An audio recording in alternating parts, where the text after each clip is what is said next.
Hey, this is your Olympic hero, Kurt Angle, and I don't suck, and neither does the Piffles podcast. But anyone who plays the Riders, they suck. Oh, it's true. It's damn true. Let's go, Rider Nation. I'm ready. I'm ready. Yeah, here we go. Here we go. Get the feeling now.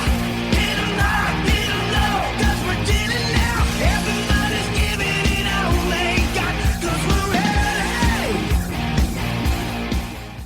This is the Piffles podcast, your Saskatchewan Roughriders fan podcast. Thanks so much for joining us this week here on the show, whether you're listening anywhere you find your podcasts, watching us on YouTube, or watching the show on SaskTel Max TV on demand. Thank you for tuning in. You got Alex here. I'm Steve. And je m'appelle Greg. I knew you were going to do something French. I had so many other things, but a lot of them were curses. I learned from Dequois last night. So We're going to talk about that. I'm looking forward to this show. We're all in good moods because Winnipeg lost. And ABW! Ultimately, that's all that matters. We're all super happy about that. You can give us a follow on X, Twitter at PifflesPod. You can give me a follow at RealAlexD. I'm at Safamud. and as always, I do not need nor want your pity follows at Greg on Sports. And check us out on Facebook as well, facebook.com/PifflesPodcast. Lots of interaction going on Facebook right now. Thanks to everybody commenting, liking, sharing. A lot going on. That's awesome. And the website, pifflespodcast.com. Piffles Podcast is brought to you by our great friends at Dairy Queen on Elphinstone Street and Sass Drive in Regina. Oh, boy. I don't even know where to begin with this Grey Cup game, but let's give it a shot anyway. Let's find out how wild and off the rails this show is going to get. Time for the opening kickoff.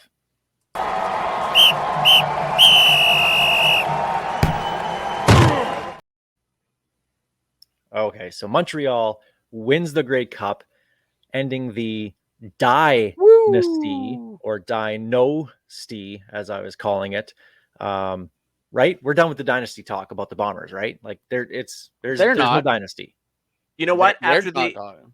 after they lost the first one, all we heard was, well, if they win 3 and 4, it's fine. That's still a dynasty. Then they lost this one. All I'm hearing now is if they win 3 and 5, it's still a dynasty. It's still good. It's still good. No. To It's me, just a got mud on dynasty it. is It's 3 in a good. row. It's good. Yeah. It's a I little thought I'd airborne. try and- It's still good. I thought I'd try and get the Simpsons reference in early. But like it was dead when they lost the first one. To me, a dynasty is 3 in a row. Anything short of that, get that garbage out of here. Wow, and a Jack Armstrong reference too. Okay. Owls win 28-24. We're going to talk about the game. I want to start talking about what I saw before the kickoff. And this isn't the bad stuff that we're going to talk about later with Arash Madani and the whole French-English thing. We're going to get to that. I want to get your guys' take. What did you think of the Grey Cup being on the sidelines, coming out of the dressing room where the players have to run by it onto the field, kind of a soccer style? You see this in all major European soccer events. Steve, you're the soccer fan. Correct me if I'm wrong on that. I don't know if it happens here in North America as well, too, with the whatever cup they have for MLS. It does. But I mean, I got my AFC Richmond scarf right up there.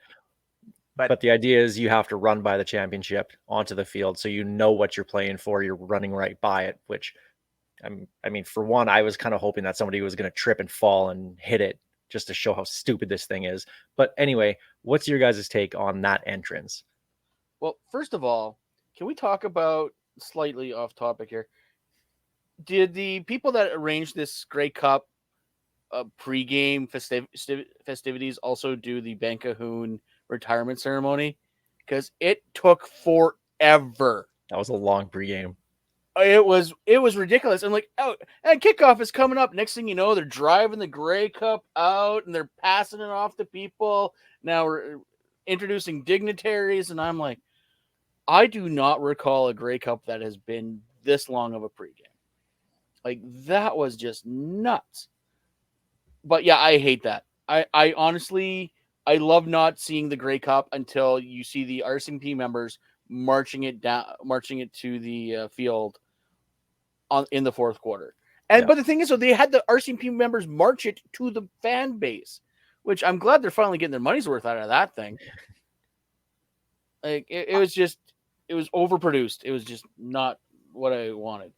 I'm the polar opposite on this.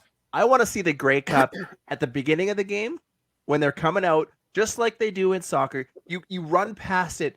Every player gets to look at it and realize what they're playing for. Now, they all know what they're playing for, but it's different when you look over and you see that trophy sitting right there. There's got to be something different there. It's got to hit some kind of feels. Apparently, it didn't hit either team's offense in the first half or most of it, but to me, that's just a fun way to start it. Then you hide it away for 3 quarters of football, and then you get that epic fourth quarter RCMP march down to the sidelines. I love both sides of it, and I hope that tradition continues. And I just like to see the Grey Cup. It's just such a beautiful trophy. I want to see it more often. Bring it out at halftime. Let Green Day parade around with it. I don't care. Get it out there. See, I'd be in for watching that. No, I'm with Greg. I hate the idea that it's out there to begin with. That should be the true Canadiana moment of the CFL. The Grey Cup game and the week is Canadiana at its finest. Now, I'm not one that always wants to stick with traditions. I always want to change things, make new traditions, and just evolve. But Except this one, because there's nothing cooler than having the RCMP come through the crowd with the Grey Cup, and it's a spectacle. There it is. We don't see it until that moment. That's what they're playing for with just a couple minutes left, especially in a close game. I mean, obviously you can't dictate that before the game, how close it's actually going to be, but it just adds that extra element. And to see the RCMP come in, it's such a Canadiana moment, and it's ruined by being brought in from already there, and then to bring it in from the Hall of Fame and just walk it indoors in Hamilton. Like, there was no like, oh my God, there it is. And the thing about the CFL is they're so fan driven, unlike any other league, to actually walk it down through the crowd. You don't see that anywhere else. And that's why I love that. So I'd love to see it just stay. That was just, but you still got that moment, even though they had it at the beginning of the game. Now, I think the problem with the moment this year is because the Hall of Fame is right there, and they just march it from out back rather than that, press box and down and around. it was boring. They could have still made it a spectacle. The problem this year was how they did it. And I think if they did it the way they've done it every other year, not in Hamilton, it would have been fine. But because you just got that little quick march out and it was over in 30 seconds, there was no wow moment and there was no fan involved. I think if you do it right, you can have the player moment before the game and then still get that super Canadian RCMP march through the fan base moment that we all love after the game. All week long, the players are by the Grey Cup. They put it up in the media rooms and But everything. That's not game day. It's the same thing. It's not though. Everything changes on game day. They know what they're playing for. They already know. They know what the Grey Cup looks like. They're playing for the ring and the money. A couple of them are playing for that moment to lift the cup. Put some money out there. You know how the XFL had the $1 million game? Put $1 million out there. The entire way they treated the Grey Cup this week has been weird, especially considering it's in Hamilton. They brought it in on a boat, and I'm using air quotes. And I'm like, and the Grey Cup got delivered. I'm like, no, it essentially lives in Hamilton. Lives there. Like, you guys took it to the boat, took it for a trip around the water, and brought it back. Like, all right. That'd be like having the Olympic torch ceremony where they just light the torch from the original flame and then turn around and light the new torch, and that's it. That's what they did. Have we talked about how ridiculous it was that the Hall of Fame was closed all week? I loved walking the Grey Cup through, and you see all the busts of the greats of the past. That was kind of a cool moment. That could have been a lot better if they did that like through the whole hall. In this But league, how was it closed? we talk about it all the time. This league does it to themselves with marketing. You're going to have how many thousands of people coming to Hamilton wanting to go to the Hall of Fame if it's open. Put some merch there as well. But they got the 3 little cases that they get at every Grey Cup in the city where the Hall of Fame is. F word, right, Steve? Yeah. Yeah. Word indeed. All right. Well, okay. There's some other stuff about the CFL. We'll talk about that in the bad, but I want to focus on the good of this game, and that's the Bombers losing, which was the best part of the Grey Cup. The Grey Cup game itself, though, from front to back, I thought was a fantastic game. First quarter, second quarter, third quarter, fourth quarter. It was a very, very good game. A lot of people get washed up in the ending, and the ending was great, don't get me wrong, but usually people only remember the endings of games. This was a fantastic game the whole way through. And I mean, it started with Montreal getting down 10 points. The roughing the passer against Montreal, setting the Bombers up, giving them a touchdown to go up 10-0. First off, that's not roughing the passer. When the arm hits the shoulder first, that is not roughing the passer. Cody was a runner at that point too. Zach. Wrong Zach, former sorry. Riders quarterback. Yeah, sorry, I've been arguing about former Rider quarterbacks. I'm lucky I didn't call him Darian right now. At least I didn't confuse him with Isaac Harker, but I digress. Back to Kent Austin. Yeah.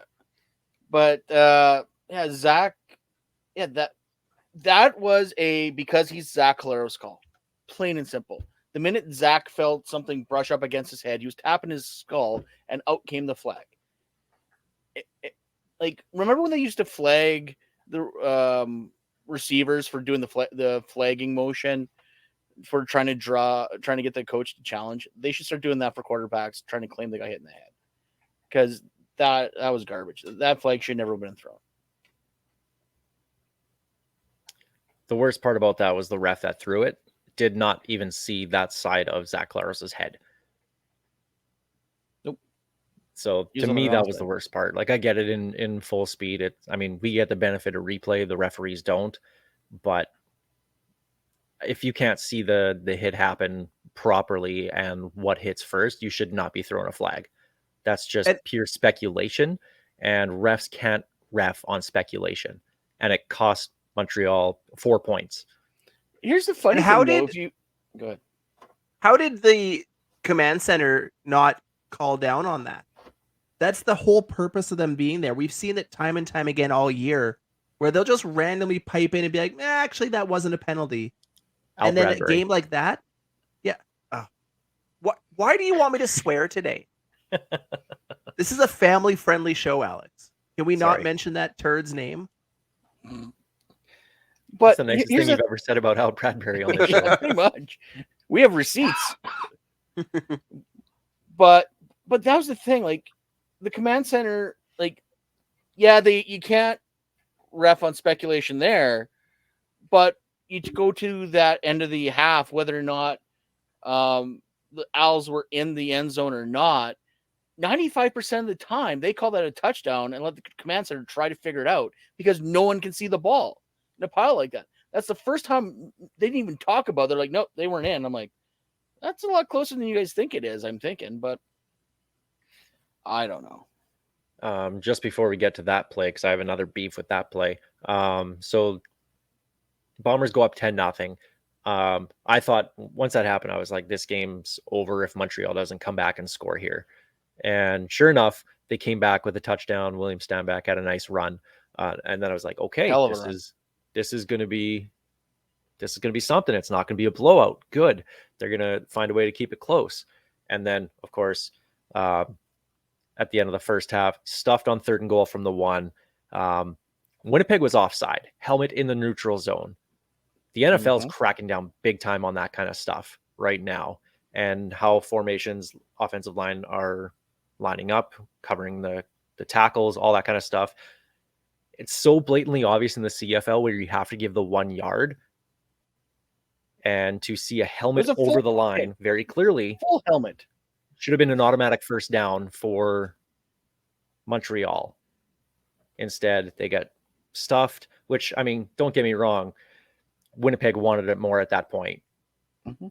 And they have a great third and goal line defense. We've seen that many times here with the Riders, and especially against a Cody Fajardo team. But it still should have been an automatic first down.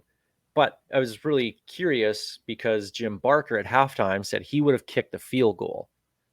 Would you guys have kicked the field goal or gone for the touchdown on third and goal there? Lapo agreed with him. The only one who said no, you go for it was Bo Levi Mitchell. And they were making fun of him because he's the player. To go as a coach, you need to make that decision to go for the points. I'm like, Well, maybe that's why Lapo's not coaching anywhere right now. He's absolutely wrong. You take the touchdown there. If you don't get it, you don't get it. But if you go in there and kick the field goal, you're telling your offense right then and there you have no faith in them. Good luck getting them back on track in the second half.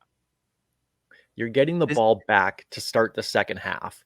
If you can double dip in any possible way, you absolutely do that. And you should be able to get a yard in the CFL. It should be automatic every time. Unfortunately, it wasn't, but you can't, you have to be aggressive. You're going against Winnipeg here. You're not going to beat Winnipeg with kicking field goals. You need touchdowns if you're Montreal in this game. So I love the call. It was terrible execution, obviously, but still the right call to me. Honestly, I'm taking the touchdown opportunity anywhere inside the 5 at that point. Down 10 points, that opportunity to double dip. You can flip momentum completely in your favor in a matter of plays. I think anywhere inside the 5, you go for it. And I will say this, and I truly believe this 14 years later, still to the day, that if the Riders in 2009, at the end of the first half, go for a touchdown against Montreal, they will score the touchdown. They were dominating that first half entirely. They settled for a field goal. And I remember being at that game, screaming at them, why aren't you going for it? They kicked the field goal. The rest of the game would have been completely different because I guarantee they score. And the Riders 100% win that Grey Cup. So many things can be said about that 2009 Grey Cup, but they were playing not to lose. At that point, they weren't playing to win. They were like, just protect the lead, take what we can, keep them from scoring. And just obviously we know what happened. What did you guys think of Willie Jefferson tweeting at halftime? Obviously, Bombers are up I 10 could not points believe here. that. I was like, are you kidding me? I mean, he doesn't do that if they're down 10 points. Obviously, he does it if they're up 10 points. I think it's hilarious. I get it. It's a longer halftime. You're used to only having, okay, here's your, 15 minutes. This one's 30 minutes. So you got to find that extra time. Most players are probably looking at film work or grabbing something to eat or whatever else. And Willie's on his phone, quote tweeting the CFL or the Bombers Twitter account. And I just think that it's such a huge flex. Obviously, in retrospect, awful decision, especially with losing. But that's the reason why I love Willie Jefferson. At least the guy can back up his, with his play, right? But just imagine if that happened man? here. Imagine if that happened here. The amount of people's heads that would have exploded if Willie Jefferson would have tweeted in the Grey Cup that the Riders were up and they turn around and blow it. Like, he'd be running out of town like he was a quarterback. Yeah. Let's not sit here and pretend that every player isn't on their phone at halftime. Oh, sure. Here and there. They're all on there. But you got to almost keep it a secret. To start tweeting out, and especially a tweet like that where he's basically calling out the Alouettes. Maybe not the best time. But they were up 10 points. They just had a huge goal line stand. Why not? He was feeling it. And he was feeling it. And you got to respect the move. That takes some balls, and it didn't work out for him, but it was still I like it. I'd like to see more of that. The league needs more people like that. Yes. Because that had people talking all through halftime. It was Willie Jefferson and Green Day. That's all we heard. People had stopped talking about the stand other than Willie Jefferson talking about it. Speaking of Green Day, what did you guys think of the halftime show? Great. it made me even more mad that we got Florida Georgia Line segment because such a good show. That was But the fantastic. language, won't anyone Oh. think of the children? I will say I don't care about the F-bomb that was dropped as part of the song. I was surprised though that the other F word that was used in Holiday at the end was still allowed. That to me, that is something that probably should have been changed or just not said at all. But that's just me. You're never gonna get a band like Green Day to change the lyrics of their song like that. That's not. Yeah, throwing in Hamilton instead of California, sure, but the words are there in the song for a reason. You're not gonna get them to change it. The best you're gonna do is have somebody bleep it out, which I'm shocked that neither one was.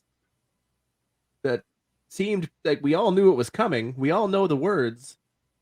Was the guy on the bleep button sitting there he's just rocking out, and then oh crap, he missed it too late. Like how did that get missed is the funnier part to me. I can understand post game when you have guys full of emotion and they're just ripping off the odd F bomb, yeah, but that seemed more of a TSN oopsie. Like, was this game not on delay at all? Because there was like no censoring of any of the players losing their minds.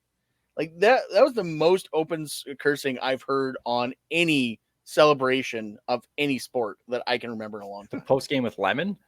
Oh my god! And the CFL retweet or like quote tweeting that. I love that. I love that. That's great. Absolutely, it's emotional. It's an emotional game, and that's how people talk. Let's stop pretending that those words don't exist. I loved the halftime show. The only thing that I disliked about it was that it was only 4 songs. They could have kept going, and it felt really short.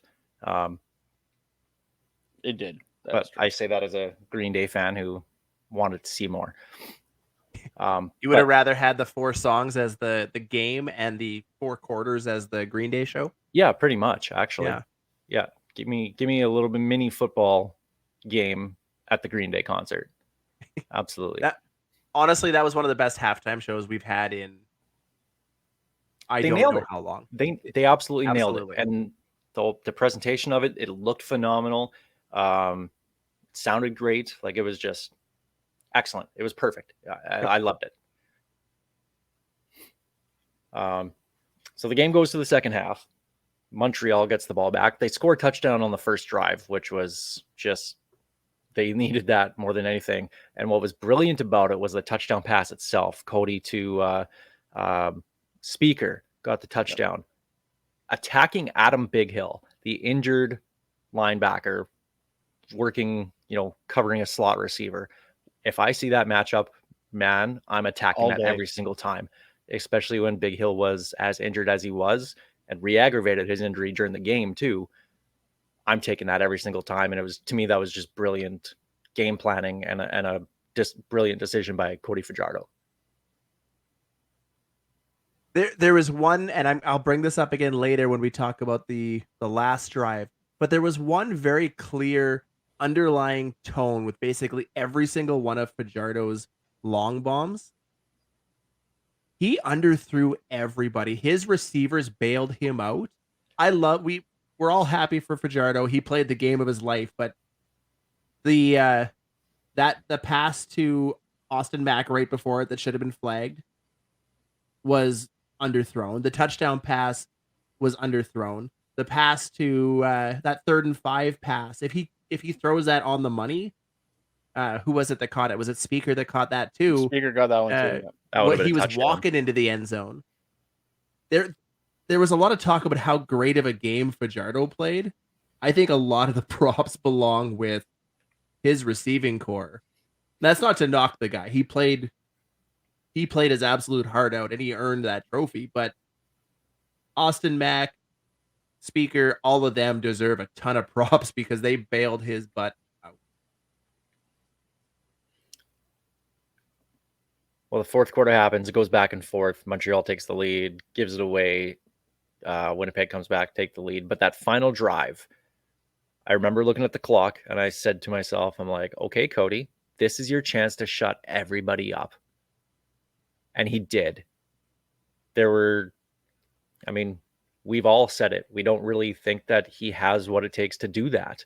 And he proved us and everybody else wrong. He made fantastic throws on that final drive. That touchdown pass to Philpott was just a perfectly placed ball. Great route. And I mean, I don't know what else to say, but just Cody absolutely earned that, and he shut everybody up in the process. And my crow is tasting really good. I hope everybody else's crow is tasting just as sweet right now.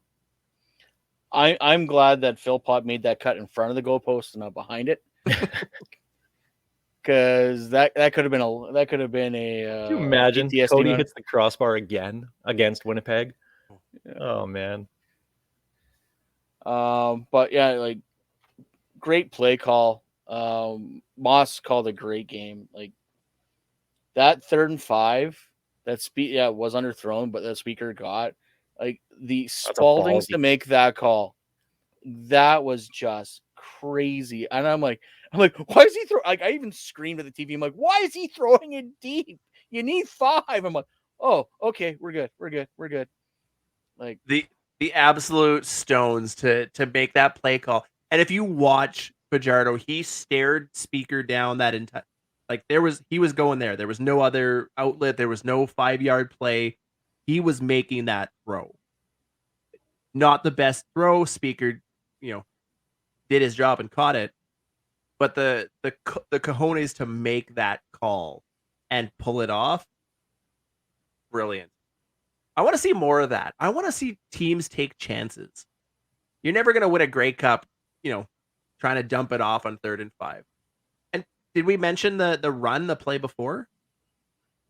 Was it 13-yard run from Fajardo to put them in a position where they could get a first down? Because as soon as that sack happened, I'm pretty sure 90% of us went, oh no, there's the game right there. It's 2nd and 18. And he takes off, and he had his little mini Darien moment. He put the team on his back there. Not quite to the same extent, but the worst part is that sack was such a Cody sack too. Like he just kind of held on too long. Like he didn't get rid of it. He just held on to it until he got taken down. So it was good that he could bail himself out to get to a 3rd and manageable, but then to throw a bomb on it, I'm like, what is going on here?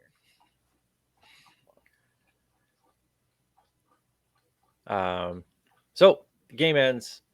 Cody Fajardo gets Grey Cup MVP, and of course, more shots of his mustache. Just fantastic. Tyson Philpott, I called it, would be the Canadian of the game, most valuable Canadian. I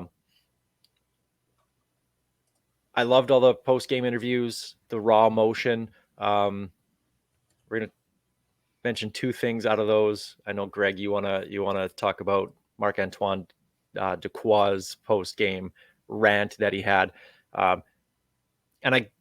Now I understand this was a huge part of the story of the Montreal Alouettes, the cast-offs. I understand asking Cody Fajardo about being cast off from Saskatchewan. To ask literally everybody else the second question, like, I love Matthew Shinetti. He was lazy in this game, post-game. Hey, you just won the Grey Cup. How do you feel? Okay, boring question, whatever. You get your answer. Cody Fajardo was cast off from Saskatchewan. What do you think? Like, really? Every single interview you're going to ask that question? Enough, TSN. Like, that was, I get it. That was the narrative the entire week. Entire week going into the game. Lord, give it a rest. It was so annoying at that point. Ask him something else. Ask him about a specific play at the end. Hey, what did you think when Philpott, made that cut? Or what did you think on that 3rd and 5, throwing it up there to speaker? Do something like that. Like, come on. But the narrative was just like, I expect that out of Glenn Suter. I don't expect that out of Matthew Shinetti and Claire Hanna. And both of them went the same route each time. Like, it was so bad. But here's the thing, though. Like I said, the Owls also fed into it, as we're going to get with Dequois. This was the best use of it's us against the world. Yeah. everyone was grinding an axe going forward. It was Sankey grinding an axe against Saskatchewan because of the terrible offer they gave him. It was Cody being shown the door. It was Lemon not being signed because no team wanted him. It was because of the logos. It was because of the French. It's because they got no respect. But it worked. It For some it does. It gelled that team. Moss had that team ready to go. They had him ready to go against the Argos. Had him ready to go against Winnipeg. Jason Moss put in a great coaching performance. And I really hate to compliment Danny Machocha because I dislike that man so much. But he put together, he made some smart moves by signing Lemon midway through the season, by picking up Sankey. They improved their Canadians. He built a very good roster. And they lost their starting quarterback and their top receiver, and they won the Grey Cup. You know, I look at it from the other side. I thought it was great. I loved sitting there listening to the players crap on the organization. And then you hop on social media and you see all of these fans who are basically saying, I hope Jeremy O'Day's happy. Look what he did to Fajardo. But I guarantee you, if you go back to when he was released or when he wasn't signed, almost every one of those fans was calling it the right decision because it absolutely was. Yep. You cannot sit and look at this in a glass bowl with 2020 hindsight and go, well, obviously they should have kept him because he would have won a Grey Cup here. No, he wouldn't have. These are the same people are doing the same thing about Zach Caleros when no one knew if he could play again. And we had the most outstanding player nominee as quarterback on the roster, who happens to be Cody freaking Fajardo. Like, I am getting so tired. Like, so what you're saying is GMing in hindsight is really, really easy. And we should all be able to do it. But the thing is, though, they still wouldn't got it right. There's no way in hell Zach would be Zach if Matt Nichols didn't get hurt and your buddy Chris Strevler just sucked out loud. If Strevler could have held that team together, they never would have been desperate enough to trade for Zach, who only started one game for the Bombers before the playoffs and just had the streak of his life and became the starting quarterback of the Winnipeg Blue Bombers. You know, first you mentioned Al Bradbury, now you're bringing up Strevler. Why? I was in such a good mood after the game yesterday. The dynasty ended. And you got to do that. Why? One of these days in the offseason, Greg, we're going to have to go through and look at the history of cast-off Rider quarterbacks and have discussion about that. I believe me, I've been looking at quarterback stats all night. This is why my brain is scrambled when it comes to which quarterback I'm talking about. I'm going to tell you guys right now, the quarterbacks that we think are good weren't that good. And the quarterbacks that are good elsewhere weren't that great here either. They just happen to be in a better system for them. That is what football is. It is about game planning and having the best people out there at the time. Look at John Fraser, the Greencast host. He's a Bombers fan who has spent most of the last 3 years ripping on Zach Caleros because the guy can't get it done in the big game. His defense won him the 2019 and 2021 Grey Cups. And Cody, so now I can't figure out which quarterback I'm talking about. Zach didn't throw a touchdown pass in either of the last 2 Grey Cups. Has looked beyond pedestrian. That interception by Ento should have been a walk-in touchdown to, I believe it was Dembski. Great play. The pick was amazing. But that should have been a walk-in touchdown. The ground Ento covered to make that play, though. Whew. That was football IQ and athleticism. That was all that there was no thought in between. It was just going there. I'm there. It was one of the best interceptions we'll see. But I could also rip on Zach, but we won't do that. I think we'll save that for another show. The tears in his eyes when in the post game press conference was enough for me for one episode. Now the bad of the Grey Cup, Arash Madani bringing it to light. The no LCF logos anywhere on the field, no French signage, anywhere the day before the game or leading out throughout the week. The league obviously took a beating on social media because of that, rightfully so. I don't know how they completely forgot about that. One, it should be anyway in the Grey Cup, but also with the French team in the Grey Cup, the team from Montreal. And then Marc-Antoine Duquois' post-game comments about that. And again, this just goes all the way around to us against the world. And Greg, I know you were wanting to talk about Duquois' post-game comments. I want to talk about the whole thing. Part of the problem with the new Grey Cup logo they came up with, it doesn't have that easy transition to being bilingual. At least the old one, you could have Coupe Grey and Grey Cup and on the same logo. Yeah. The fact they didn't do that is a design problem more than anything. But yeah, Duquois lost his mind, and I don't blame him. I've seen some really, really, really dumb, I don't say people, but comments by people, I guess, made by people who have different intelligences. But Duquois was Sounds like our passionate. show. Yeah. Duquois was super passionate, as he should be. He's a Quebecer who dreamed of winning a Grey Cup for the Montreal Alouettes. Yep. Like he lived his dream. And once again, like you said, it was us against them. And it was a very much, especially the Quebecois, there was, like you said, no English sign, no French signage. The league forgot the logo. And to kind of paraphrase the end of it, direct quote the end of it, sorry, because he had a very impassioned speech. If you guys can find it, watch the video. Nobody believed in us. Look around. Everything is in English. Even TSN advertised the Grey Cup, Toronto versus Winnipeg. But you know what? Keep your English, because we're bringing the cup back to Montreal, to Quebec, because we're the champions. And he followed up with a let's go in English. Like, I don't fault him. Like, No. He felt personally slighted because he loves this league, and he felt like the league doesn't love him back because of the language issue. The CFL is a bilingual league. They love pointing out whenever they can. The fact that they dropped the ball in their biggest game of the year is just so CFL right now. I'm gonna say that you don't get a more CFL moment than the CFL dropping the ball on Grey Cup Sunday or Grey Cup week in general. I do love that they did end up adding the LCF logo. They had to. And that Austin Mack one-handed catch, the fact that was just right there on the LCF logo was poetry in motion. But I love Duquois' passion. And the league needs to get behind young guys like this who show passion for the CFL and want to see it grow. Market the ever-loving hell out of guys like him. You've marketed the Willie Jeffersons and the Trevor Harrises to death.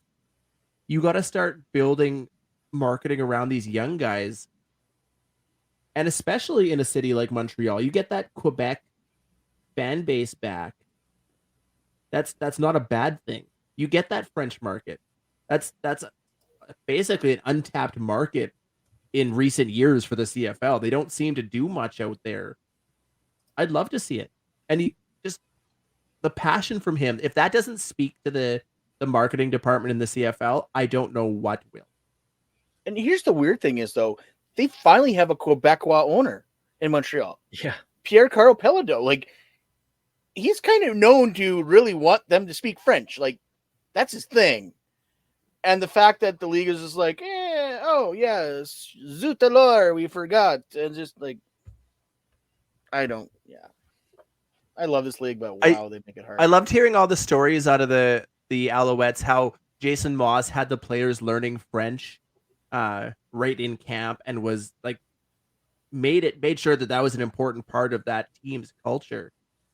That doesn't work anywhere else in the CFL. But in Quebec, you have to have that French aspect. We've seen it with the Habs for generations. They didn't hire an English-speaking coach for how long? They had to be able to speak French. It was basically mandatory. Other than, I believe, Scotty Bowman didn't speak French back in the day. But like Scotty Bowman. But this is a big deal, and to see what they did with it is fantastic, from a team perspective. And now the league has to take notice too. One more note, just on the Grey Cup week anyway. And I want to go to the player awards really, really quickly. The CFL renaming the Most Outstanding Player Award after George Reed. It's now the George Reed Most Outstanding Player Award. Super, super classy and a great way to continuously honor one of the league's all-time greatest players. I think it's just super classy and very well done by the league.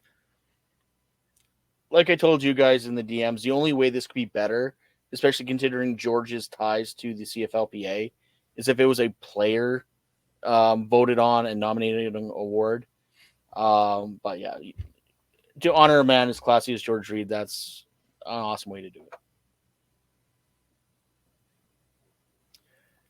Well, there's the opening kickoff presented by Kathy Festian of Royal LePage Regina Realty. Let's jump to our Churchill Brewing Company odds and end zones. Actually, speaking of the player awards, congrats need to go out to Brett Lothar for winning the Tom Pate Award. It's the CFLPA Award for Outstanding Sportsmanship and someone who has made a significant contribution to his team, community, and association. And also to Braden Linnaeus, winning the Jake Adar Veterans Award for the player who best displays perseverance, strength, courage, comradeship, and contribution to Canadian communities. Linnaeus is huge in the community here for the riders. So both those guys get some congratulations. And we didn't mention Braden Linnaeus signing a 1-year contract extension, announced just before the Grey Cup game. Late last week, they announced that.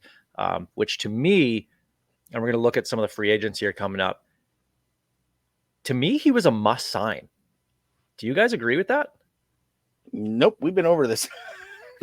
Not on the show. Not on the show. Well, we kind of tweeted out we were going to talk about this. Honestly, I thought he was a bubble guy. I like him. I think he's got the talent, but he wasn't a must sign. Obviously, his injury history last year wasn't great.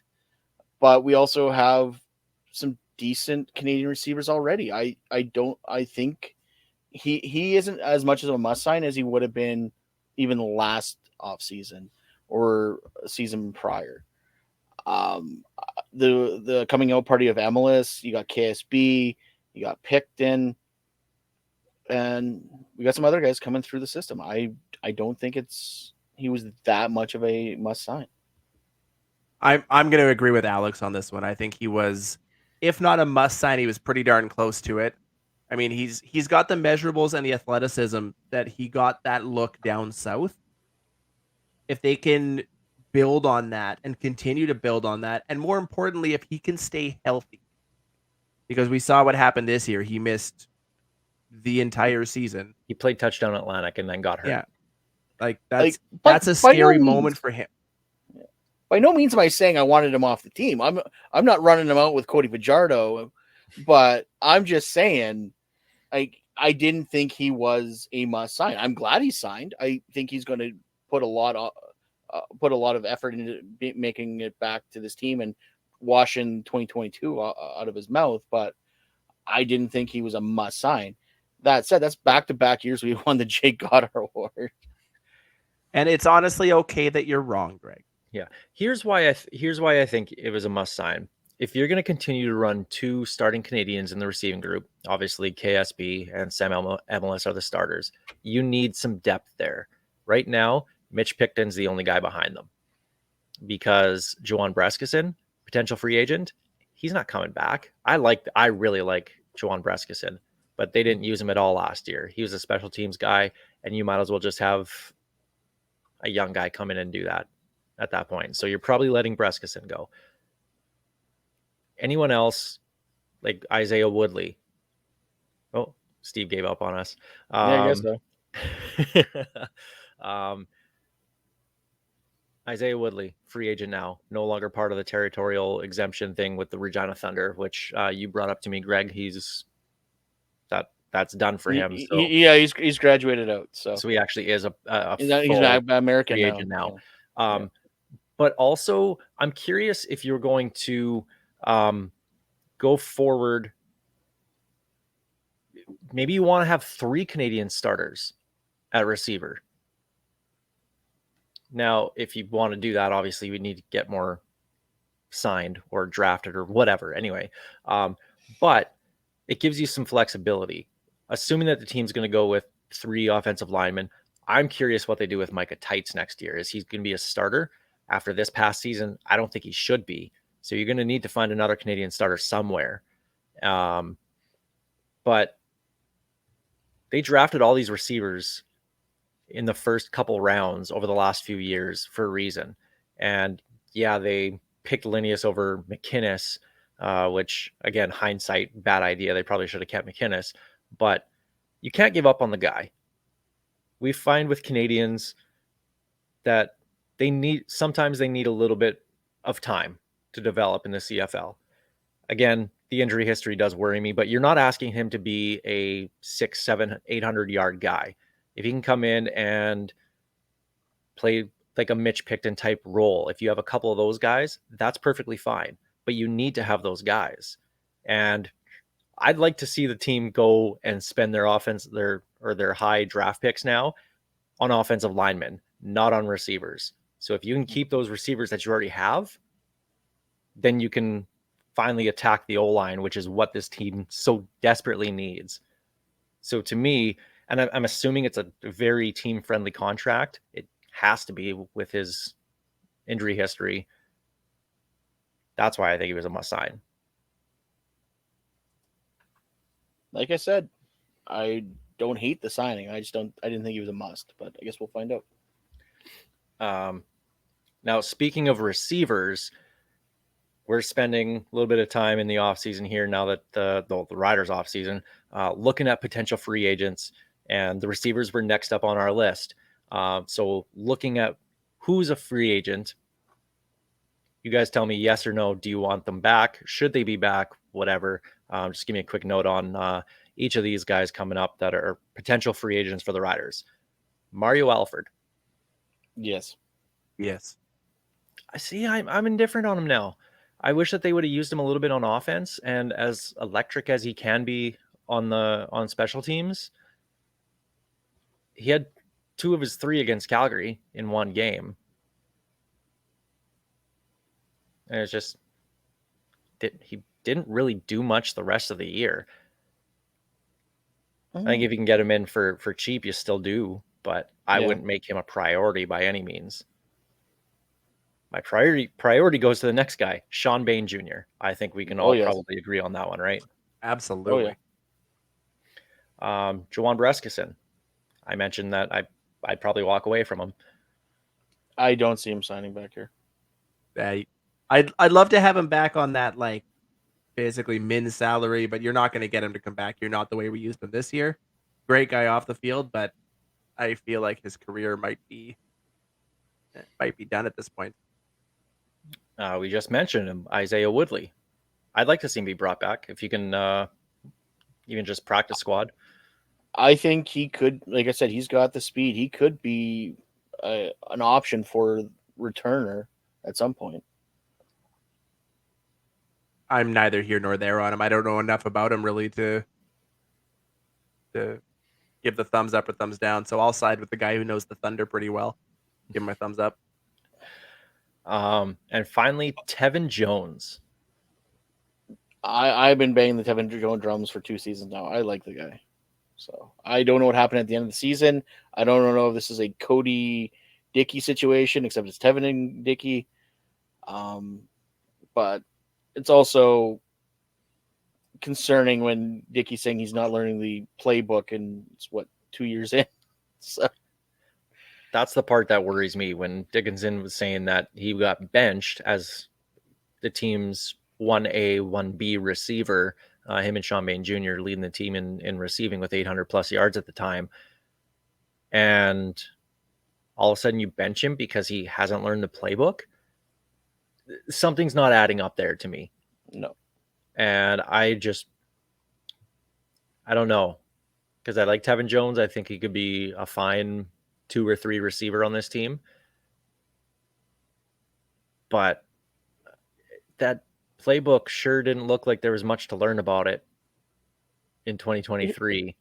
So Here's is the weird that thing. Go ahead, Dickey sir, finish your blowing smoke? Like, is that Dickey's trying to justify the reason why he benched him?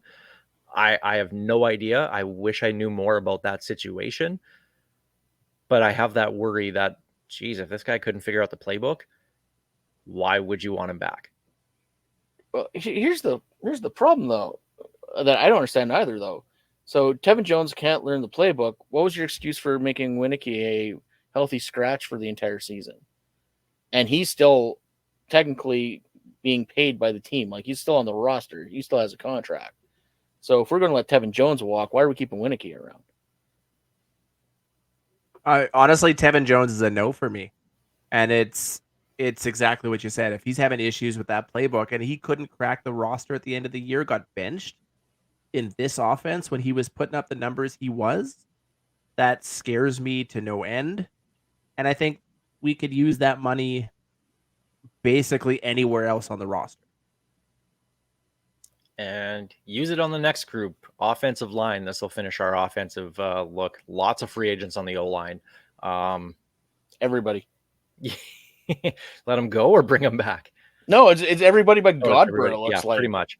So we'll go in alphabetical order here. Philip Lake. I think you bring him back. Age has caught up to him, but I think if you can bring him back as more of a 6th lineman, because he can play anywhere across the offensive line, that's a valuable commodity. I think you have to. It'd have to be very team friendly, but yeah, that age. The only thing that scares me is his age. He teeters on that must-sign list for me, but I don't know. I agree with you guys. If it's at a lower contract or incentive laden, then I mean, to me, it's a no-brainer that you do bring him back. Just I hope they're not breaking the bank for him. We'll all agree on this one. Logan Ferland, absolutely must sign. No, let him go. Of course, you bring him back. He should be the first guy you sign off the entire free agent list. He was their nominee for most outstanding lineman. If they don't bring him back, unless he's got NFL ideas dancing in his brain, he better not go anywhere. The favorite of the Piffles podcast, Evan Johnson, famous Husky. He can go. Honestly, I'd say bring him back. He did well in the second half of the season. Something clicked in there. I don't know what it was, but he was not atrocious, which I realize is not a very friendly way to say he wasn't great. But he was better. Talk about a sliding scale. I would like to see if he can continue to improve. And I never would have said that 2 years ago, last year. That's weird. I think that's where I'm at as well, too. I know I just said this about Braden Linnaeus, and you have to give the Canadians time. Maybe that's what it needed for Evan Johnson. But I think you have to bring him back. It's continuity on the O-line is so huge in this league. And maybe he excels at a 6th O-line position in 2023. I hope they are making a serious effort in free agency to upgrade that O-line. But I think in the meantime, you have to try and bring him back. Colin Kelly. The line looked better when he was healthy. Yeah, it did. Yep. Eric Lofton, one of the tackles, American tackles. No. He was okay, but he was not worth holding an American roster spot. He can go. Find another one. They've been trying for years and they still can't find one. He's not the answer. Zach Fry. How has he not cracked the roster yet? This is my only concern. Roster all last year. Yep. This is my problem with Zach Fry. He has not even got a sniff of coming up. And that worries me. Not even as a 6th. Like he just was on the practice roster the entire time. Either he's not the guy that they thought they drafted, or there's something going on there. I don't see him back. He's 23 years old. We talk ad nauseum about Canadians, but especially offensive linemen needing that extra time. But if he never got a single look at the roster with the O-line the way it's been the last couple of years, how bad is he? How far from developing is he at this point? I'm cut him at this point or walk away from him. I wonder if this is a Craig Dickinson thing, why he didn't crack the roster and Dickey going with the vets. I wonder if that's what it was. At his age, I think you have no choice. If you can, you absolutely bring him back. You just got him in his first year after waiting a year for him after you drafted him. I don't think you give up on him that easily. To me, he's obviously not a must sign, but he's kind of close to that. If you're he's a depth sign, yeah. I mean, if you're gonna bring in some vets, and I mean, there's always injuries on the O line, you got to have depth. So yeah, I bring him back. Jordan Tucker, another American tackle who never cracked the roster. Who? Yeah. This guy had a contract? Okay, I'll believe you he had a contract. He won't now. Rip that contract up, find another American tackle. And finally, Riley Schick, who also was a territorial exemption coming from the Regina Thunder. I'd be very shocked if he's not in training camp next year. He unfortunately ended the season with the Thunder injured, so he didn't get to play in the playoffs. He was their best offensive lineman by far. This was actually his second stint on the Riders practice roster. He was on the year before. They like him, obviously, if they kept him around twice for 2 years. He could be the next Logan Ferland. He's big, strong dude, farm kid. He'll be in training camp. And we just had the Thunder Awards night the other night, and to a man, because they talked about the graduating players, everyone talked about his leadership, how he's a great presence in the locker room, and how they're going to miss him. So the Riders got a good one if they can develop him. I can't really say it better than the guy who knows the Thunder. You got to bring him back. Speaking of Thunder, I forgot one of the Thunder coaches was on the staff of the Alouettes. I saw that. Dave Jackson. Dave Jackson, yes. Yeah. Strength and condition coach, I think is what he is, or fullbacks coach of the Alouettes. There we go. Yeah. So, he was the coach of the Thunder in 2022 and 2021, 2022. So, Moss took him to Montreal with him. So, I missed this earlier. Sorry. The CFL Fans Fight Cancer event at Grey Cup. Last year, I mean, we'll pat ourselves and everybody else on the back, setting a new record with over $24,000. And we said from then, we hope this record lasts just a year, and we hope Hamilton crushes what we do, and then BC the year after, and Winnipeg the year after that. We hope it keeps growing and growing and growing. That's exactly what happened. Over $35,000 raised for the CFL Fans Fight Cancer event this year, and just phenomenal. I'm glad that we don't have the record anymore. we have half a player. Yeah, pretty much. But to see how this has grown from being such a local event to now you're seeing fans from across the country do different things every single year now to raise money to put in a donation here. To me, that's what the CFL and the CFL fans are all about. And this was fantastic to see that they just absolutely smoked our record, and I couldn't be happier for them in Hamilton right now. It's really funny when you look at it. Before Grey Cup in Regina, the record was I believe it was just around $15,000. Hamilton had that raised before the day of the event. They were sitting somewhere around $17,000 before they even kicked off the actual physical in-person event. And to watch how this event has come from basically a day of event where it was still raising fantastic money.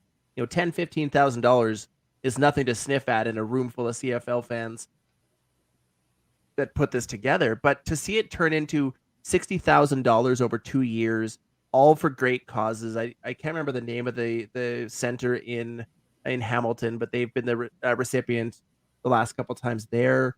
You know, it's just it's heartwarming. And it's honestly, if you're listening to the show and you've never been to the CFL Fans Fight Cancer event, go next year. It is fantastic. It is a great event. It's a lot of fun, and you will never have a more heartwarming event during CFL week than Fans Fight Cancer. All right. One more thing we need to discuss for this episode. There's no games to preview or anything anymore. And the big talk now in Saskatchewan is obviously head coaches. So, the update on head coaches. Scott Milanovich apparently had an interview on Monday. Others are scheduled. Craig Reynolds did an interview with Jamie Nye of the Green Zone at Grey Cup, did a one-on-one interview. Said the new coach needs to understand the culture of the Riders and set the subculture of the team based off hard work, resiliency, blah, blah, blah, blah, blah. I'm not going to go too much in detail in this because that comment, the culture needs to change. The entire culture needs to change. Jeff Fairholm said it here on the show. The culture, whatever they're doing right now, whatever they have been doing for 113 years, has not worked. 4 championships. Gone are the days where we're just happy to have a team. Those days should be gone. Championships, winning, that should be the culture. How do you establish that? Whatever you're going to bring in a coach and he's going to follow and abide by whatever you have set out. That's clearly not going to work. You aren't going to win championships that way. Something needs to change. Doesn't need to come from the top, higher up than, the coach and GM. Yeah, probably. It's not going to change though. We know that right now. But something needs to change. They need to bring in a guy who's just not going to be a yes man. They need to bring in somebody who's going to absolutely stand up to management and say, that's not how we're doing things now. We're doing it this way, and this is why. So I hope in the interview process, when culture comes up, because it does, that the candidates have a proper, outlined reason for why they want to do things, what they want to do. And I don't know. I rolled my eyes when I heard that from Craig Reynolds, and it just, I don't know. Here's the problem with that comment from him, though. Because what he's talking about, he's not even talking about the lovable loser era of the Riders.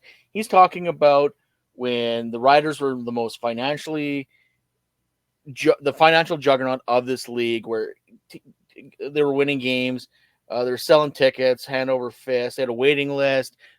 You put a Rider logo on anything, it would fly out the door at massive markup. It didn't matter. That's what he's talking about. He had a coach that told him to basically go shove it, and that was Chris Jones. And he found a way to make that untenable for Chris Jones to stay here. So he has an idea what the culture is, and that's what he wants. He wants his team to be financially making money, just being a money print. That's not what this coach needs to do. This coach needs to build this team, and this is why I'm having trouble with that comment. The coach needs to turn around and set a culture like you see in Winnipeg, where the players are playing for the entire team. You see the same thing in Calgary over the last 20 years, where it is a continuation or a continued success year after year after year. We don't have that kind of culture here in Saskatchewan. We've never had that kind of culture since the 60s and 70s in the Lancaster and Reed era. And even then, we had one Grey Cup to show for it, but at least there was that push to win. We don't see that anymore. It's all about the financial side of this team. And that's why Craig Reynolds needs to honestly sit back, shut his mouth, and let Jeremy O'Day handle the coaching and football side of this team. Craig Reynolds can handle the business side. Leave the football side to your general manager or fire your general manager. Period. I don't know why Reynolds is even talking about the head coaching search. That's not his side of things. That should not be at all. And the fact that he's having that discussion worries me because we've heard rumors of him having his hand in things. That has to end. Good job, Jamie Nye, getting us riled up like that, asking stupid questions to the president and CEO. How dare he? Yeah, that's right. But speaking of those coaches, I'm going to start listing off some names. Now, these are the ones that apparently they have reached out to and have received permission to talk to. Give me a quick one line on each guy. Yes or no. Would he make a good head coach here? The Riders with what the Riders should be trying to do. Stampeders special teams coordinator Mark Killam. No to anybody at the special teams coordinator position. What Steve said, but I will say all the players I've talked to said they will run through a wall for Mark Killam, but not right now. I do not need him right now. He'll get his chance somewhere, and it's going to be in Calgary when Dave Dickinson takes over as full-time GM only role. Stamps defensive coordinator Brent Monson. That'd be a no for me. I like the youthfulness that he would bring, but Calgary defense wasn't that good this year. There's a more obvious defensive name out there. If you're going to go defensive side, there should only be one, maybe two names on that list. Also, if we hire any Stamps coach, all we're going to hear about why isn't it Ronnie's grandson? We want Mark. We want Mark. Yeah. Ticats defensive coordinator Mark Washington. See above.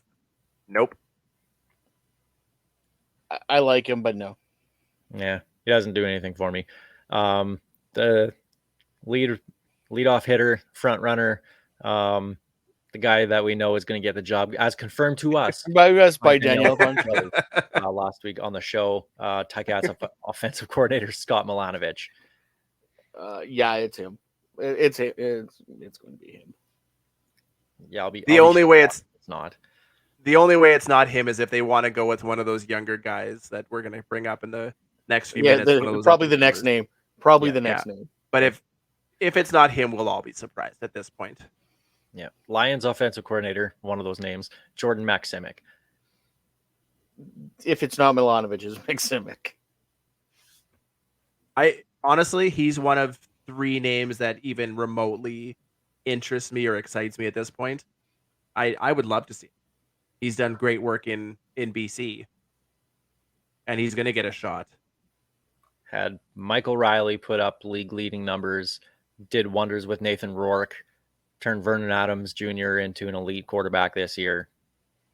I mean, the Riders need the help there on the offensive side of things with quarterbacks. He's my personal number 2 guy that I'd like to see them have.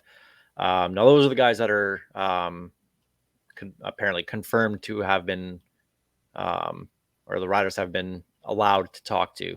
Other names on this list that I'd love to see, Corey Mace out of Toronto, defensive coordinator. That's a guy I want to see being a head coach. He was one of the finalists for Ottawa last year, and they chose Bobby Dice over him. From Ottawa. But I'd love to see him. Oh, man. Mace is going to be a great head coach in this league. I'd prefer to go to the offensive side, but yeah, give me Mace. If you're going with the defensive coach, Corey Mace is the clear and obvious choice to me. And the other name that's really being linked right now, offensive coordinator for the Winnipeg Blue Bombers, Buck Pierce. Only if Butler can escort him in for the press conference. I was going to say that's his most memorable moment as a Bomber was him losing his head versus us. I'm meh on him. Really? Because he's vaulted.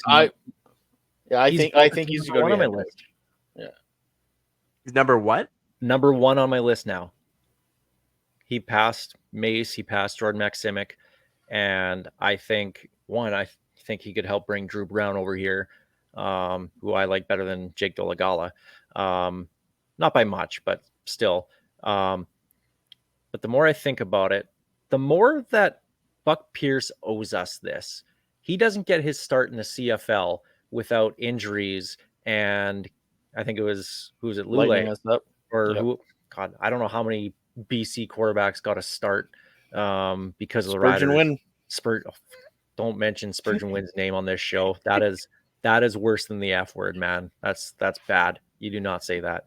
But I'll never forget it. It was an August game at Taylor Field. Buck Pierce came in and led the Lions to victory. He owes us this. But as much as Scott Milanovic would be a very good hire, I would like to see a younger coach get this and be here for a while. Is Scott Milanovic the long-term answer? I'm not so sure. He's the safest hire, absolutely. But if they're going to go out and take a risk on somebody, I hope it's Buck Pierce. I really, really do. The way that he utilizes the weapons that that Winnipeg has and uses their strengths is exactly what the Riders need to do. He knows exactly what Nick Dembski is good at, and they do it. He knows what Kenny Lawler is good at, and they do it. He knows what Brady Oliveira is good at, and they do it.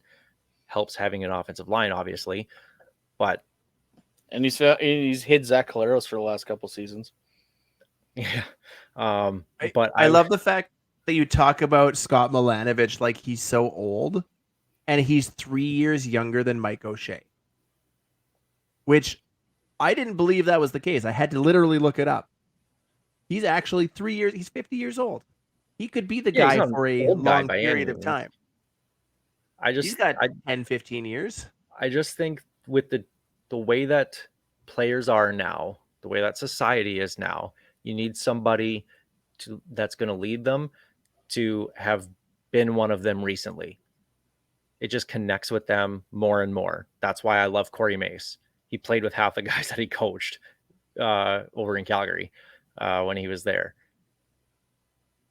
Players love that. They love those kind of people that have gone to war with them. And the more I think about it, the more I'm like, I would really, really like it to be Buck Pierce. I don't think it's going to be, again, I think it's still going to be Scott Milanovic. But I can dream, I guess. But with all these interviews, we should hopefully find something out within a couple weeks. I would hope by the end of next week. They kept Farhan and a bunch of people kept on saying the Riders need to get a head coach by the end of the month. I'm like, yeah, it was 14 days.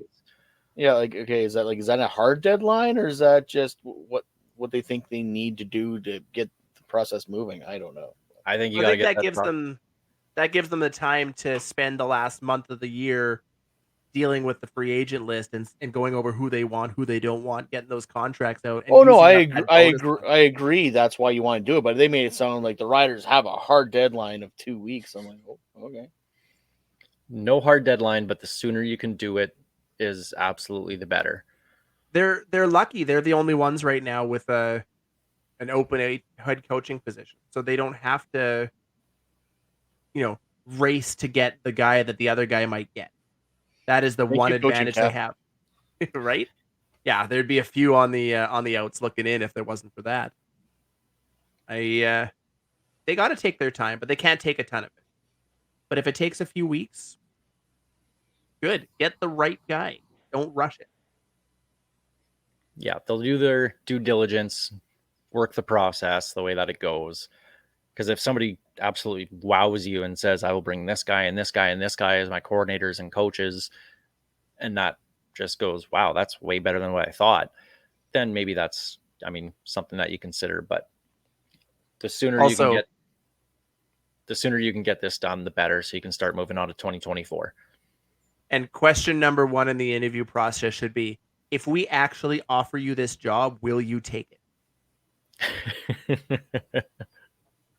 Because I don't want to hear, I mean, I realize with the lame duck head coach last year, the OC, that's rare where you're going to see a situation like that. But could you imagine how embarrassing it would be if we offer the job to Scott Milanovic, he says no, and then Jordan Maksimic, and he says no? It'd just be, to me, it'd be an absolute nightmare. So question number one, will you actually take the job, or are you just interview practicing? Oh, Just and slide a note noted, across. Just slide a note across the table. Do you like me? Yes or no? Circle one. and no to John Ryan. Okay, Oh, that's God. not gonna happen. He apparently, I don't know. I don't listen to the other guy. Apparently, he was just trying to say, John was trying to prove a point Yes, that the coach needs to have passion and blah blah blah blah blah. Like, He can But stick what a with the circus. pickles. yeah. I agree. The coach needs to has passion, but it can't be a fan. John Ryan said it needs to be someone like me, grew up loving this team. No, stay away from a fan. Stay away from a fan. We have a fan as president and CEO right now, and things aren't where they should be from that level, in my opinion. You need a guy who is, well, not Chris Jones, but football, loves, eats, drinks, breathes the game. But it's also not an a-hole like Chris Jones is. So you got to find that happy medium. Happy kind of medium. thing. Happy Yeah. medium. I look forward to the rumors that come out in the weeks to come where we all applied for the job but decided not to take it. That's apparently a thing. Got laughed out the room. Yeah. Yeah. I wasn't supposed to send our applications. Well, Oh, if, wow. we get a phone call, take that interview, okay? Yeah. Just to see where it Alex, goes. Alex, you're a championship winning quarterback. You can be my OC. All right, sounds good. Perfect. What am I doing? We've been asking that question for 5 years. And that's a good way to end it. And then there goes Steve. No. Yeah. Okay. Never insult the guy with the buttons. Yeah. Well, it's going to be an interesting couple weeks here in Ryderville, and things are just getting started. And I'm sure we're going to start seeing some player announcements come out pretty soon about re-signings and whatnot. But that big one, that head coach, we're all waiting for that to happen. Scott M, and not McCauley. Yeah, he ain't leaving the Thunder. No. So yeah. Maybe by next week when we do this, Scott's the new head coach. So we'll talk about it then. But I think that's going to do it for us this week, where we can just celebrate the end of the dynasty. Screw you, Winnipeg. You lost. Ha ha ha. Yes, that's our Grey Cup right there, is you not winning it. So the whole one last thing. The Bomber fan base right now, I like Bomber fans. I love their passion, but they're the New England Patriots fans right now. They're so whiny because people don't like their team because they want them to lose. They're so whiny about it, though. That comes from jealousy, guys. You should want 8 fan bases to hate you, and they do right now. But also what I find funny is that the Winnipeg Blue Bombers social media account on X, Twitter, blocked the person who runs the BC Lions account, Alex Ruiz, her personal account, because she commented that, they're going to have to think of something different to put than their stupid reclaim the throne hashtag or whatever else. They blocked her after that. I'm like, you guys are so thin-skinned. You're a sports Twitter account. You should not be blocking anybody. And they go and block somebody who's the digital or head of digital marketing for the BC Lions. You're so thin-skinned over there in Winnipeg. Like, my God.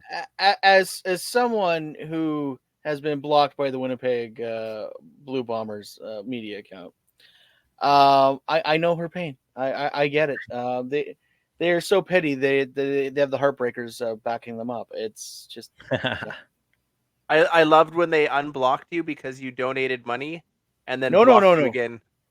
No, they How did that go? unblocked me. They unblocked me because one of my Secret Santas, sent me a mug commemorating me being blocked by the Bombers. And Squeak screenshotted it and sent it to them going, "Are you going to do it? What about this?" So they unblocked me to make my gift worthless. That's how petty they are. And then I'm pretty sure they muted me after that. I mean, we all have you on mute. Let's be honest here.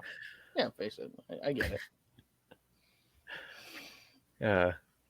Suck it, Winnipeg. You lost. Piffles Podcast brought to you by our great friends at Dairy Queen on Elphinstone Street and Sass Drive in Regina. Special thanks as well to Kathy Festian of Royal LePage Regina Realty and Churchill Brewing Company for their support making this show possible.